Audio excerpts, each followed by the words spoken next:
Hello friends, Golang video series की इस video में हम डेटा टाइप्स के बारे में बात करेंगे। फ्रेंड्स, गोलैंग में बहुत तरीके के डेटा टाइप्स होते हैं, तो उसको स्टडी करना थोड़ा कॉम्प्लेक्स होता है। इसलिए हम उसको बेसिकली 4 कैटेगरीज में बांट के स्टडी करते हैं। सबसे पहला टाइप है बेसिक टाइप्स, दूसरा है एग्रीगेट टाइप्स, तीसरा है रेफरेंस टाइप्स और चौथा है इंटरफेस टाइप्स। अब हम बेसिक टाइप्स में देखते हैं कि कौन कौन से डेटा टाइप्स इसके अंदर आते हैं। सबसे पहला होता है नंबर्स, दूसरा है बुलियंस और तीसरा है स्ट्रिंग्स। नंबर्स फिर इसको हम 3 पार्ट में बांटते हैं: इंटीजर्स, फ्लोटिंग पॉइंट नंबर्स और कॉम्प्लेक्स नंबर्स। फिर इंटीजर को भी हम 2 पार्ट में बांटते हैं: साइंड इंटीजर और अनसाइंड इंटीजर। साइंड इंटीजर वो होता है जिसमें अपन पॉजिटिव और निगेटिव दोनों वैल्यूज को रख सकते हैं, जबकि अनसाइंड इंटीजर में अपन निगेटिव वैल्यूज को नहीं रख सकते हैं। इसमें पॉजिटिव वैल्यूज रख सकते हैं और 0 रख सकते हैं। अब साइंड इंटीजर भी कई तरीके के होते हैं: int 8, int 16, int 32, int 64 और एक सिंपल int। ये बेसिकली इस सभी इंट का रेंज अलग अलग होता है। int 8 का रेंज अलग होता है, int 16 का रेंज अलग होता है। उसी तरीके से अनसाइंड इंटीजर में भी कई टाइप्स होते हैं: uint 8, uint 16, uint 32, uint 64, uint। अब हम इसके रेंज के बारे में यदि हम देखें तो int 8 का रेंज ये होता है 2 to the power 7 minus 2 to the power 7 to 2 to the power 7 minus 1। int 16 का रेंज ये हुआ 32 में 2 to the power minus 2 to the power 31 से लेके ये माइनस लगा के 2 to the power 31 से लेके 2 to the power 31 minus 1 तक। यहाँ पे बेसिकली जितना भी रहता है उसमें एक माइनस करके अपन पावर में चढ़ाते हैं।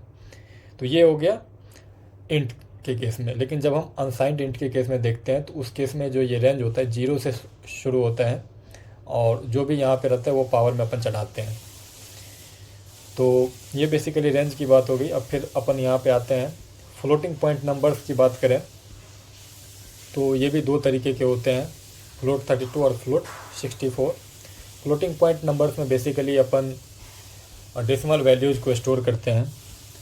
अब कॉम्प्लेक्स नंबर की बात करें तो ये भी 2 तरीके के होते हैं। ये कॉम्प्लेक्स नंबर वही है जो अपन 11th वगैरह समय पढ़ते हैं। यहाँ पे 2 तरीके हैं, पहला है कॉम्प्लेक्स 64, दूसरा है कॉम्प्लेक्स 128। कॉम्प्लेक्स 64 में बेसिकली जो भी रियल पार्ट और इमेजिनरी पार्ट होता है वो दोनों 32 बिट के होते हैं, जबकि कॉम्प्लेक्स 128 में रियल पार्ट और इमेजिनरी पार्ट दोनों 64 बिट के होते हैं। अगला डेटा टाइप है बुलियंस। बुलियंस में बेसिकली अपन ट्रू फॉल्स स्टोर करते हैं। बेसिकली ये 2 ही तरीके का वैल्यू स्टोर कर सकता है और ये है स्ट्रिंग्स। गोलैंग में स्ट्रिंग इम्यूटेबल डेटा टाइप होता है। तो आज हम इतने ही डेटा टाइप के बारे में देखेंगे। इसके अलावा कुछ और डेटा टाइप्स होते हैं जैसे रून हो गया, बाइट हो गया, तो वो सब हम आगे अगले किसी वीडियो में देखेंगे। बाकी ये अदर डेटा टाइप्स भी जो है aggregate types, reference types, interface type, ये सब भी हम किसी नेक्स्ट वीडियो में देखेंगे। बट अभी के लिए इतना ही। अब मैं आपको एग्जाम्पल के द्वारा दिखाता हूँ कि इन सब डेटा टाइप को अपन कैसे यूज़ कर सकते हैं। तो फ्रेंड्स, मैं VS कोड में आ गया हूँ। मैं अब आपको दिखाऊंगा कि जो भी डेटा टाइप्स अपन पढ़े हैं उसमें से कुछ इंपॉर्टेंट डेटा टाइप्स को अपन कैसे यूज़ कर सकते हैं। तो सबसे पहले यहाँ पे हम प्रोग्राम लिखना शुरू करते हैं।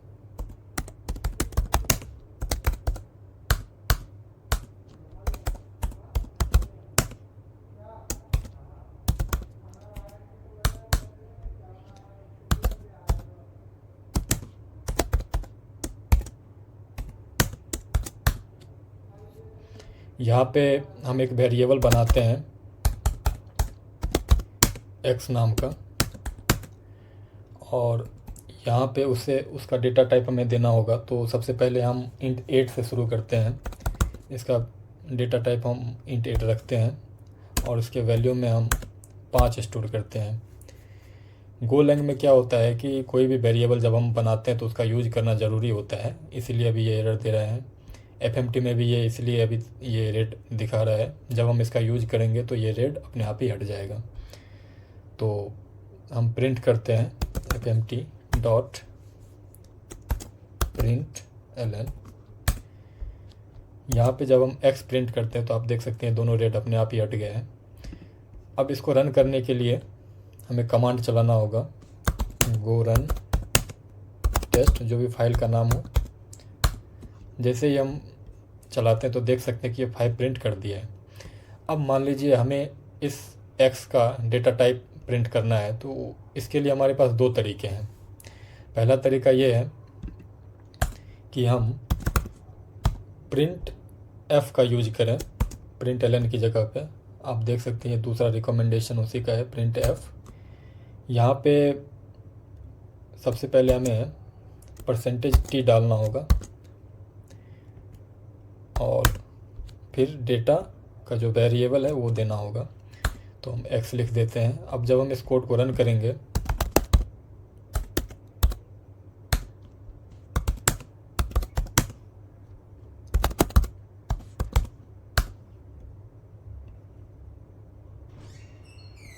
तो आप यहाँ पे देख सकते हैं कि int 8 प्रिंट करके दे दिया है ये। अब हम मान लीजिए यहाँ पे हम लाइन ब्रेक करना चाहें तो अब ये थोड़ा ज़्यादा क्लियर दिखेगा। आप देख सकते हैं कि int 8 प्रिंट करके दे दिया है। इसी तरीके से इसको प्रिंट करने का, जो डेटा टाइप है उसको प्रिंट करने का एक और तरीका है, वो भी मैं आपको दिखा देता हूँ। प्रिंट f की जगह पे अपन को प्रिंट ln ही यूज करना है और यहाँ पे रिफ्लेक्ट डॉट टाइप ऑफ, ये एक मेथड है, इसमें हमें x पास करना होगा। फिर जब हम कोड रन करते हैं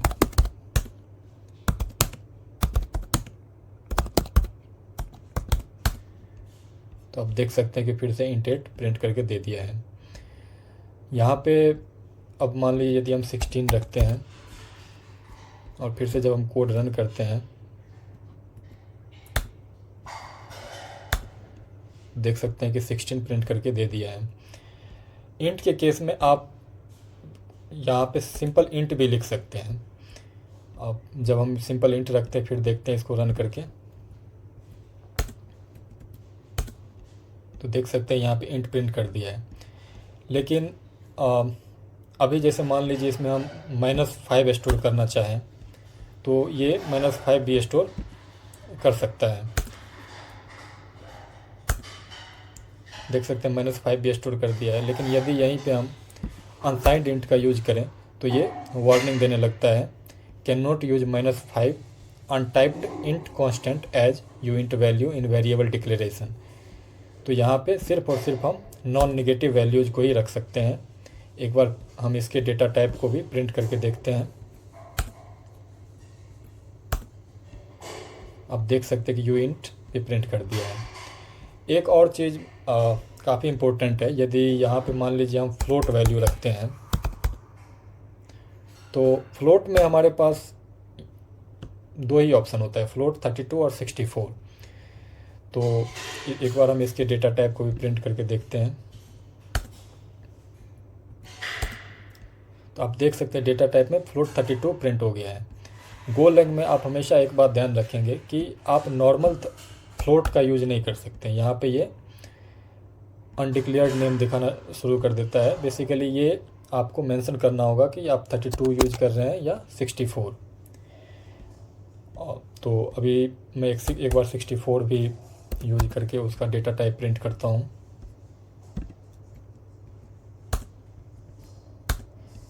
तो यहाँ पे देख सकते हैं इसका डेटा टाइप भी प्रिंट हो गया है। एक चीज़ और काफ़ी इम्पोर्टेंट है कि जब हम नॉर्मल यहाँ पे इंट लिखते हैं तो यदि हम नॉर्मल यहाँ पे इंट लिखते हैं तो ये कितने बिट का होता है, तो ये डिपेंड करता है हमारे ऑपरेटिंग सिस्टम पे। यदि हमारा ऑपरेटिंग सिस्टम 32 बिट का है तो ये इंट 32 हो जाता है, और यदि हमारा ऑपरेटिंग सिस्टम 64 बिट का होता है तो ये इंट 64 जैसा होता है। अब हम बुलियन की बात करते हैं। बुलियन वैल्यू यदि हमें स्टोर करना हो तो उसके लिए डेटा टाइप में हमें बुल लिखना होता है। यहाँ पे ट्रू या फॉल्स अपन रख सकते हैं। फिर से जब हम इसको रन करते हैं तो देख सकते हैं कि डेटा टाइप प्रिंट करके दे दिया है। एक और एग्जांपल मैं स्ट्रिंग का भी दिखा देता हूँ आपको।